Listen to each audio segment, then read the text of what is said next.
Assalamualaikum warahmatullahi wabarakatuh. Hai para pencinta catur dan para caturmania, selamat datang kembali di Legenda Catur Dunia. Selamat hari Senin kawan.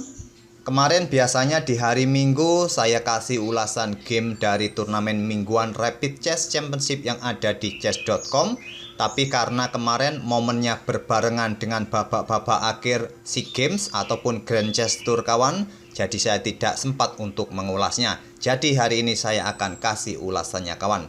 Jadi singkat ceritanya begini kawan, Hikaru Nakamura kembali menjadi juara minggu ke-14. Setelah minggu ke-13 minggu yang lalu, Nakamura ini juga menjadi juaranya kawan. Jadi sudah 4 kali ini Hikaru Nakamura menjadi juara mingguan. Dini hari tadi Nakamura mengalahkan Dmitry Andreikin di final. Sebelumnya minggu yang lalu di minggu ke-13 Nakamura ini mengalahkan Vladimir Fedosev. Di minggu ke-14 ini sebelum mengalahkan Dmitry Andreikin di final, Nakamura mengalahkan terlebih dahulu Alexander Borshnik dari Ukraina, terus mengalahkan Jeffrey Xiong di semifinal.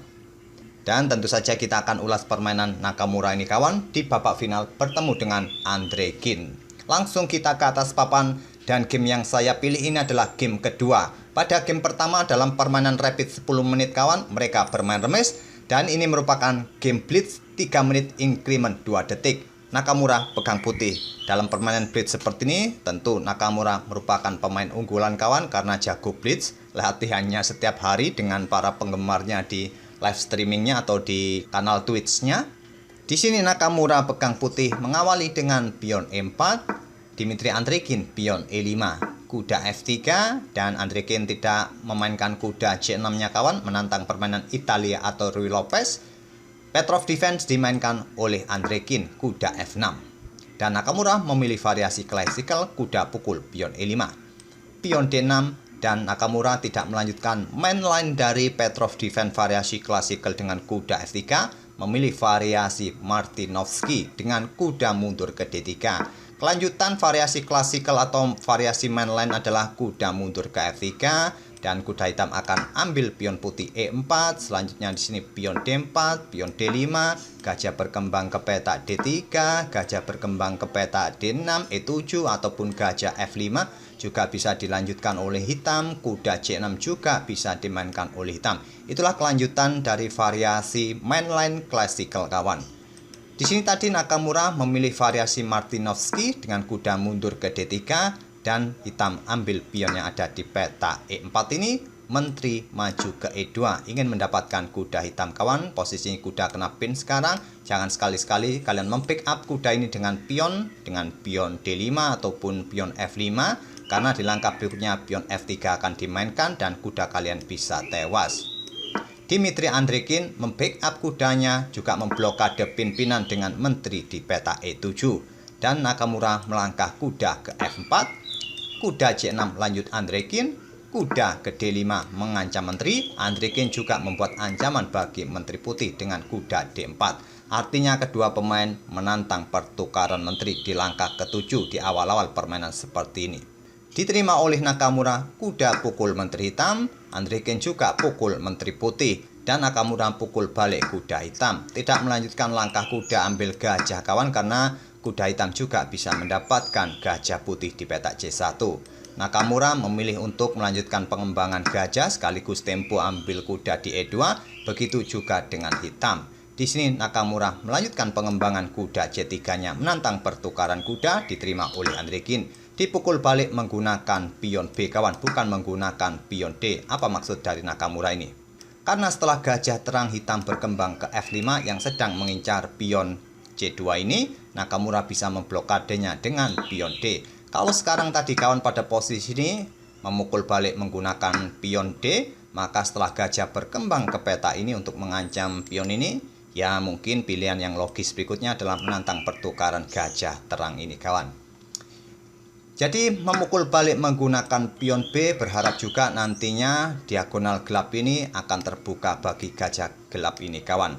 Setelah gajah F5 tadi, pion D3 dimainkan oleh Nakamura dan diagonal gelap bagi gajahnya terbuka kawan, dua lajur di diagonal C1 A3 ataupun diagonal C1 H6.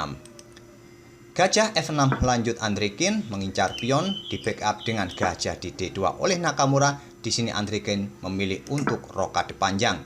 Nakamura tidak memilih rokade kawan, mendorong pion G4-nya. Gajah mundur ke D7, pion didorong lagi. Gajah mundur ke E7 dan Nakamura melanjutkan dengan pion H4 dan beteng D bergeser ke E8. Bukan pilihan terbaik sebetulnya kawan. Pilihan terbaik adalah bisa menggeser beteng H ini ke peta E8. Pion H6 juga bisa dimainkan ataupun langsung bermain dengan pion D5 untuk membuka akses bagi gajahnya ini bergerak. Tapi Andrikin lebih memilih beteng D bergeser ke E8, Nakamura mendorong pion F4-nya. Di sini pion D5 membuka akses bagi gajahnya untuk bergerak, juga membuka nanti serangan X-ray bagi gajah serta Raja Putih. Raja bergerak terlebih dahulu ke F2, lanjut Nakamura, gajah C5 skak. Ditutup oleh pion, gajah mundur ke D6 dan Nakamura melangkah gajah D3, membuka lajur E kawan bagi beteng H mungkin nanti keluar ataupun beteng A untuk menantang pertukaran. Dan Andrikin bermain dengan pion C5-nya menantang pertukaran pion. Diterima, dipukul balik oleh gajah kembali skak, raja naik ke peta G3 dan sekarang pion H5 dimainkan. Pion F5 balasan Nakamura. Gajah bergerak mundur ke D6 kembali skak. Raja bergeser ke F3. Di sini pion G6 dimainkan oleh Andrikin. Secara prinsipal kawan, memainkan pion G6 ini kurang bagus. Karena setelah diterima oleh Nakamura tantangan pertukaran pion ini, hitam mempunyai pion menggantung atau backward pawn. Merupakan ciri khas pion lemah kawan, karena butuh dukungan dari para perwira yang lain untuk menjaganya, apakah beteng ataupun gajah nanti di sini nanti untuk menantang pertukaran. Dan nanti jika diterima, pionnya pun akan terpisah-pisah jadinya kawan. Begitu juga dengan putih, sama mempunyai backward pawn, yaitu di lajur H ini kawan, yang butuh penjagaan dari beteng ataupun raja nanti. Oke, lanjut ke langkah berikutnya. Di posisi ini raja mundur ke G2. Kenapa Nakamura tidak ambil pion ini langsung kawan dengan gajahnya? Ancamannya cukup serius. 5 langkah berikutnya adalah skakmat dari hitam. Beteng akan melakukan skak dan ini tidak ada langkah yang lain bagi raja kecuali peta G2 ini kawan. Ataupun kalian menutupnya dengan gajah di peta ini atau dengan gajah gelap di peta ini, ya simple disikat semua oleh beteng nanti sama saja kawan. Kalaupun langsung mundur ke peta G2, ancaman berikutnya adalah beteng naik ke E2 skak. Di sini raja tidak mempunyai banyak petak juga, harus mundur ke petak G1 dan gajah C5 skak. Tidak ada pilihan untuk tidak menutupnya dengan gajah di E3, simple disikat oleh gajah skakmat. Oleh karena itulah Nakamura pada posisi ini kawan menghindari lajur F yang terbuka yang bisa dimanfaatkan oleh beteng hitam, bergerak ke petak G2 dan Andrikin memainkan pion D4-nya, membuat langkah pengorbanan pion untuk membuka diagonal terang bagi gajahnya menusuk raja serta beteng yang ada di belakangnya. Nanti terjadi pertukaran kualitas perwira. Diantisipasi dengan beteng keluar terlebih dahulu, gajah C6 skak. Raja mundur ke G1 dan sekarang pion D pukul pion C3. Dipukul balik oleh gajah, mengancam beteng. Dan pada posisi ini langkah terbaik selanjutnya dari hitam, harusnya gajah melakukan skak lagi ataupun beteng H ini bergeser ke lajur F kawan. Tapi di sini hitam melakukan langkah kesalahan kawan dengan langkah gajah G3. Terlihat cukup berbahaya langkah ini dengan ancaman terhadap beteng ataupun pion menggantung yang ada di peta H4 ini. Mungkin beberapa pion ini atau 2 pion ini akan habis oleh gajah hitam ini. Tapi langkah ini adalah langkah blunder yang bisa dimanfaatkan oleh Nakamura harusnya. Nakamura pada posisi ini langsung sikat beteng di peta H8. Bukan pilihan terbaik, pilihan nomor 2 atau nomor 3 menurut engine. Langkah terbaik adalah ambil pion ini terlebih dahulu kawan. Gajah mengancam beteng yang ada di peta E8. Jika terjadi pertukaran beteng seperti ini, bisa kalian ambil balik dengan gajah agar pion kalian ini akan tetap aman kawan.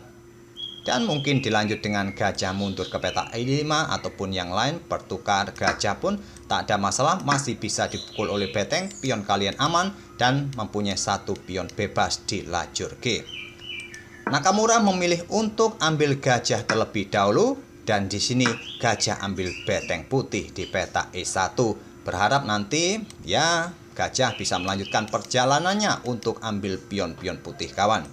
Di sini Nakamura juga ambil pion yang ada di petak G6 mengancam beteng hitam. Beteng naik ke E2. Langkah yang keliru kawan. Memposisikan perwiranya dekat kawan, sangat dekat, dan ini dikejar oleh Nakamura dengan rajanya. Dan lihat beteng gajah ini dalam ancaman. Di langkah berikutnya gajah ini akan tewas kawan. Tapi bisa diantisipasi oleh Andrikin dengan langkah gajah B5. Persiapan memberikan discover tag, apakah nanti bergerak beteng ke baris ke-6 ataupun baris belakang untuk mendapatkan gajah ini kawan. Di sini Nakamura sikat gajah di E1. Beteng mundur ke E8 skak, memilih gajah gelap. Raja naik ke F2, beteng ambil gajah gelap H8, beteng putih naik ke E7.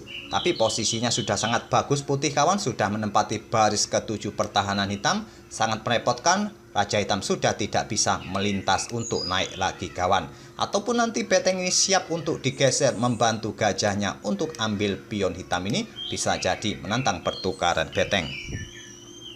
Oke, di sini gajah bergerak ke C4 lanjut Andrikin untuk mengincar pion. Simpel, pion didorong satu petak ke petak gelap. Pion A5, beteng H7 menantang pertukaran, ditolak beteng F8 skak. Raja menuju pusat ke E3, tidak lagi mencoba membackup pionnya kawan. Dia berusaha untuk menuju pusat karena dirasa pion-pionnya masih cukup aman berada di petak gelap. Dan di sini pion B5. Gajah ambil pion H5 oleh Nakamura, unggul 2 pion kawan dan 2 pion bebas yang terkoneksi seperti ini sangat sulit untuk direbut nantinya. Pion B4, pion pukul pion, ditolak tidak dilanjutkan untuk pukul balik, mendorong pionnya dan berharap tinggal 3 petak bisa promosi. Tapi sudah tidak bisa lagi kawan karena di sini masih ada beteng di A7. Pion tetap didorong, dikorbankan, disikat dan pion hitam sekarang sudah habis. Harusnya pada posisi ini Andrikin harusnya menyerah kawan karena kontrol waktunya juga tinggal 12 detik.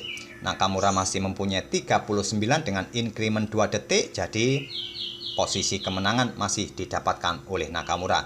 Andrikin melanjutkan melangkah raja ke petak C7, memposisikan gajahnya ini bisa kena pin oleh beteng putih kawan. Setelah beteng C3 ini barulah Andrikin menyerah di langkah ke-43. Gajah di langkah berikutnya tewas kawan. Saya rasa tak perlu kita lanjutkan langkah-langkahnya sampai pion-pion promosi atau sampai skakmat. Sampai di sini kalian pasti sudah paham. Yang jelas gajah akan tewas di langkah berikutnya. Itulah kawan game final antara Hikaru Nakamura versus Dmitry Andrikin dalam permainan Blitz 3 menit increment 2 detik. Permainan mereka berdua cukup simpel, tidak ada kesalahan berarti tadi. Seharusnya sebelum hitam tadi membuat langkah yaitu gajah ini kawan bergerak ke petak. Di langkah keberapa tadi? Di langkah ke-29 yaitu membuat langkah bergerak ke petak G3 yang merupakan langkah blunder. Tadi harusnya pada posisi ini hitam bisa melakukan skak di petak ini atau menggeser beteng H, bergeser ke lajur F, bisa jadi. Dan semoga permainan dari kedua pemain tadi bisa menghibur kalian dan kita akan bertemu di video-video berikutnya. Terima kasih. Wassalamualaikum warahmatullahi wabarakatuh.